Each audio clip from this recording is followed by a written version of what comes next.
Dr. Hovind, I love your doctoral thesis. I've torn it to pieces with house and gaffle. I can't remember when I last pissed myself laughing. It's a good thing the thesis mopped the piss off the floor. Welcome to part 35 of this read-through and peer review of Kent Hovind's doctoral dissertation, which was published on wikileaks.org on December the 9th, 2009. If you have not yet seen any of the previous episodes in this series, then I recommend that you go back and see those first. As in this episode, I will start off exactly where I finished off in the last.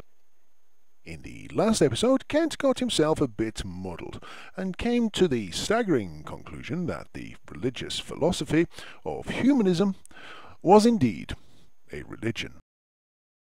On commenting that a foundation of humanism is evolution and humanism is a religion, Kent continues. Therefore, the teaching of evolution in the tax-supported public school system is the fostering and furthering of a religion. The only religion being promoted at the taxpayer's expense is the religion of humanism. I've said it before, Kent, and I'll say it again. Evolution, by means of natural selection, or otherwise known as Darwinian evolution, broadly talks about allele frequencies within a population over time, selected for by natural means. It is a scientific theory. It is not the philosophical doctrine of religious humanism. Granted, evolution is one of the foundations of religious humanism, but the two are not the same. It is dishonest to say that evolution is humanism in exactly the same way that it is also dishonest to say that the pillow that you bite every night as Big Bubba takes you from behind is your jail cell. But we'll continue. We need to put a stop to that. Yes, Kent, I'm sure you do. I'm guessing it makes sitting pretty uncomfortable, but whatever. The third statement in the Humanist Manifesto says that, holding an organic view of life, humanists find that traditional dualism of mind and body must be rejected. With the phrase, an organic view of life, they are saying that evolution is the way we got here.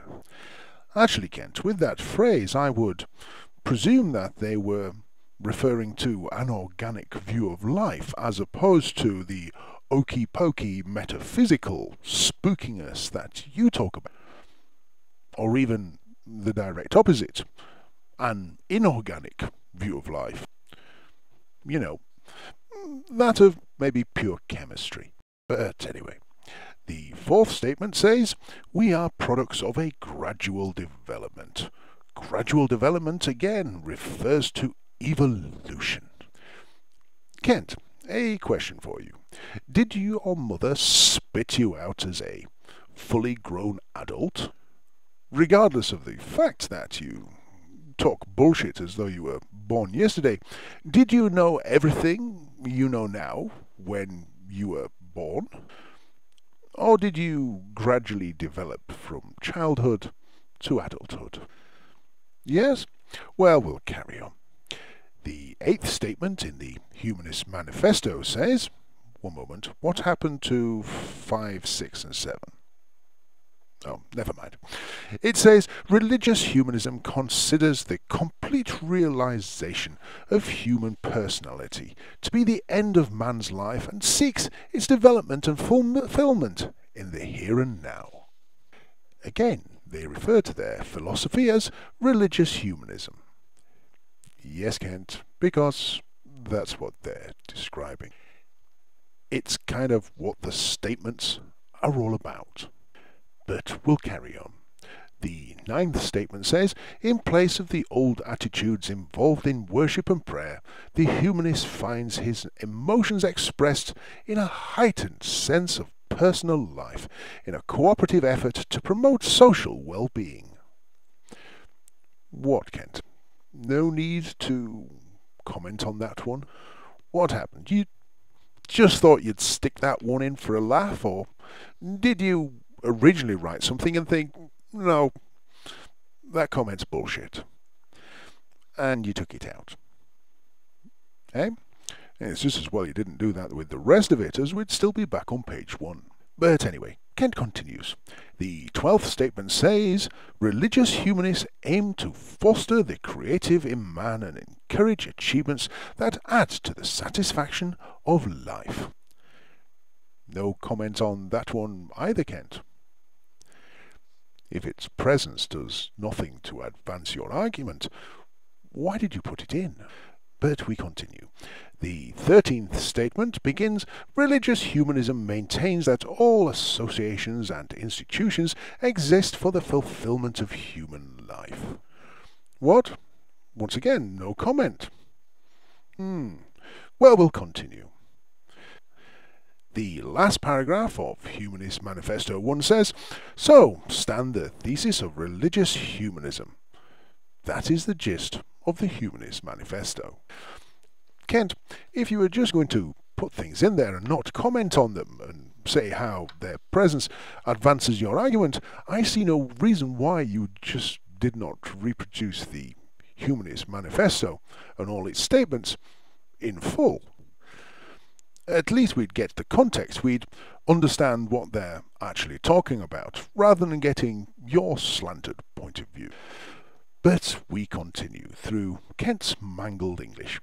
We go on now, the Humanist Manifesto 2, written by Paul Kurtz and Edwin Wilson. It says salvationism still appears as harmful. Kent then cautions us, read this carefully. Yes, Kent, I did read it carefully, and no matter how carefully you read it, the first line of this paragraph still makes no bloody sense whatsoever. Did you mean to the, rather than the? But anyway, the idea here is to teach people that Christians are the enemy, and that we are standing in the way of progress. You don't say, Kent. 3 little words. Stem cell research. If you don't get what that's all about, then here's 3 more. The Spanish Inquisition.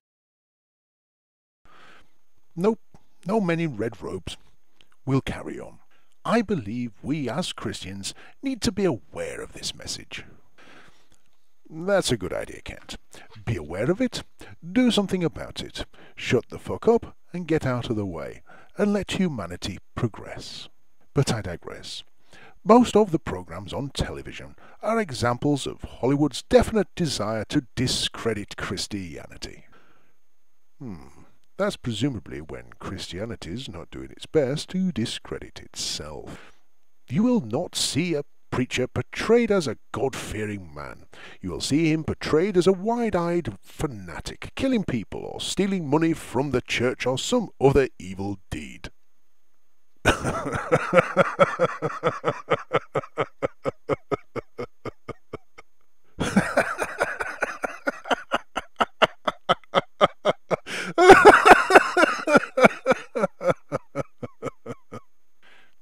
Kent, when you get out of prison for tax fraud, go look up your old mate Ted Haggard and ask him all about snorting crystal meth out of the arse crack of gay male prostitutes.